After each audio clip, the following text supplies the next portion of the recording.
O'zbekiston Respublikasi davlat madhiyasini jonli kuylash bilan boshlangan kun Andijon pedagogika texnikumi bitiruvchilari uchun har kungidan-da hayajonli bo'ldi.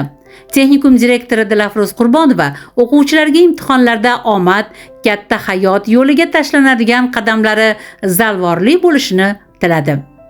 O'zbekiston Respublikasi Vazirlar Mahkamasining 2024-yil 23-dekabrdagi oliy va kasbiy ta'lim tashkilotlari bitiruvchilarining yakuniy davlat attestatsiyasini tashkil etish chora-tadbirlari to'g'risidagi 836-son qarori asosida Andijon pedagogika texnikumi bitiruvchilariga o'z mutaxassisligi fanlaridan test imtihonlari bo'lib o'tdi. Davlat attestatsiyasi imtihonlarida komissiya a'zolari, ish beruvchi tashkilotlar, texnikumdan va mehmon ustozlar, rahbarlar ishtirok etdilar.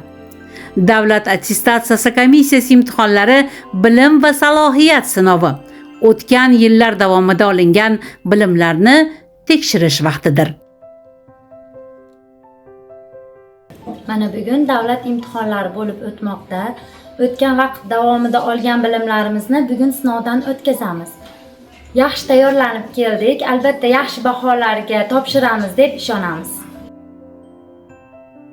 Bitiruvchi o'quvchilarda o'zlari tanlagan yo'nalishlari bo'yicha test savollariga javoblarni belgilashi orqali nazariy bilimlari, kasbiy mahorati va mustaqil ishlash salohiyati bilan uyg'unlasha oldimi, yo'qmi tahlil qilish imkoni bo'ldi.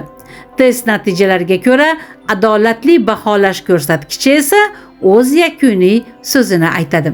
Hammaga omad tilaymiz.